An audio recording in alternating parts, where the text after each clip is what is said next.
هل فكره النادي الزمالك بيجي له وقت بياخد مثلا دوري سنتين وبعد كده بيقعد له وقت؟ لا بص، هو كان يعني ممكن موجوده دلوقتي هي موجوده. لا مش هي مفروض السنه دي ما كانتش تبقى موجوده، بل بالعكس. هو اقول لك على حاجه، مين اللي كان يجيب صفقات اكتر السنه دي، الزمالك ولا الاهلي؟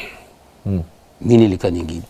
اهلي خسران دوري مرتين بحكم الخساره قصدك يعني الاهلي يعني مين؟ لان مصر كلها السنه اللي فاتت كانت بتقول لك عايزين 10 لعيبه على الاقل. حصل تمام في بدايه الموسم. الاهلي جاب كام صفقه؟ 3. طيب الزمالك جاب كام صفقه في بدايه الموسم؟ 13 10 تقريبا 10. مين الاولى ان يجيب الصفقات دي؟ الاهلي ولا الزمالك؟ الاهلي بحكم ان هو خسران. انت رحت جبت صفقات اولا كلها مضروبه، مش محسوبه. ممكن مش محسوبه الاول، قول مش محسوبه. إيه يعني مش محسوبة؟ يعني مش محسوبه، انت مش حاسب انت محتاج ايه ونوعيات ايه. ما اللي بيجيب ما يعرفش. ما انا دلوقتي انت السنه اللي فاتت كان عندك مثلا عجز بعد ما طارق حامد مشي في حته الديفندر. تمام. لازم ادور على احسن ديفندر موجود. هو انت جبت عمرو السيسي يا عم؟ لا اسمعني بس. ما تجيبش وخلاص. هو انت جايب اسماء دونجا. بص، طالما هجيب وهدفع فلوس يبقى نقي زي ما بيقولوا وش القفص. حلو. انت دلوقتي بيراميدز لما عرض الفلوس على رمضان صبحي في النادي الاهلي عمل ايه؟ ساب النادي الاهلي. دلوقتي بقى عرض وطلب.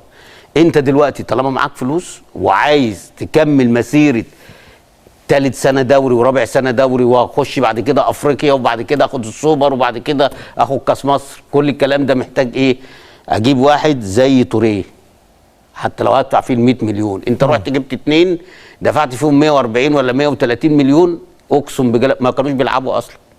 ما كانوا بيلعبوا. طب انت جبتهم بناء على ايه؟ المفروض اللي انت بتجيبه ده يجي يشيلك، يجي يكمل الهيكل الاساسي بتاعك عشان تحافظ عليه عشان تاخد دوري. هم 3 لعيبه اللي كنت هتجيبهم، توريه وعندك الجلاصي وعندك ابوكا. كنت هتاخد لك 3-4 سنين مستريح دوري، مالكش دعوه بقى بافريقيا. يعني انا بكلمك بس دوري كنت هتاخد 3-4 سنين. ليه؟ لانك انت عايز واحد مع الجزيري. وانت ناصر منسي لما جه شويه وجاب 2 ولا 3، ايه اللي حصل؟ الجزيري كل في نفسه. صحيح. لما قعد كل في نفسه. صحيح. واخد بقى، ما بالك بقى لما تجيب له ابوكا ويلعب. انت عملت منافسه. تمام. وعملت صف تاني ليك وانت ما تعرفش. عندك الجلاصي احسن لعيب كره في مصر دلوقتي، صانع العاب. يعني ما فيش واحد في الدوري المصري زيه. واخد بالك؟ ديفندر واحد زي توريه ده قفل لك الحته دي، وانت اصلا كورته هي كوره نادي الزمالك، الكوره اللي على الارض، التسليم والتسلم والحاجات دي.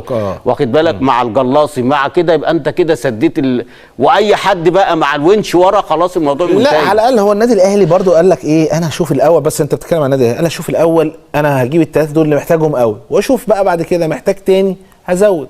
لكن ما جابش كله مره واحده. وانا برضو لا انا بكلمك على النادي ايوه، ما هي دي النقطه. نادي الزمالك دلوقتي ايه؟ كان فعلا محتاج اللي انت بتقوله ده، وبعد كده يشوف حته ناقصه ازودها. بس عندك الدور الثاني بقى. بالظبط. ده عندك انتقالات يناير. واخد بالك؟ النادي الاهلي، بص النادي الاهلي عشان بس الناس السنه اللي فاتت كانت في نغمه عاليه قوي يقول لك ايه، لا نص اللعيبه دي تمشي وعايزين 10 لعيبه. صح؟ صحيح. وانا كنت بقول لك ايه؟ لا، اللعيبه دي لعيبه محترمه. بس هي مرهقه وتريح، هتيجي اقوى من الاول. بدليل ان هم دلوقتي موصلينك اهو للمباراه النهائيه. صحيح. الشكل اختلف. واخد بالك؟ بدليل ان هم مخليين لك مش هم. طب هات لي صفقه من الصفقات الجديده فرقت مع النادي الاهلي لغايه دلوقتي. مفيش. صح. يعني موجودين. لا كماله.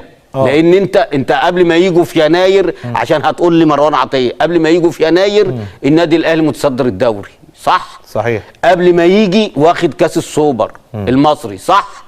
قبل ما يجي راكب الدوري وكسبان بيراميدز وكسبان الزمالك. مع مروان عطيه في مكانه عمرو السوليه وحمدي فتحي. لا انا بكلمك على الصفقات يعني بس انت هتقول يعني هيقولوا ايه؟ الصفقات الكويسه بس تاثيرها لسه جاي قدام.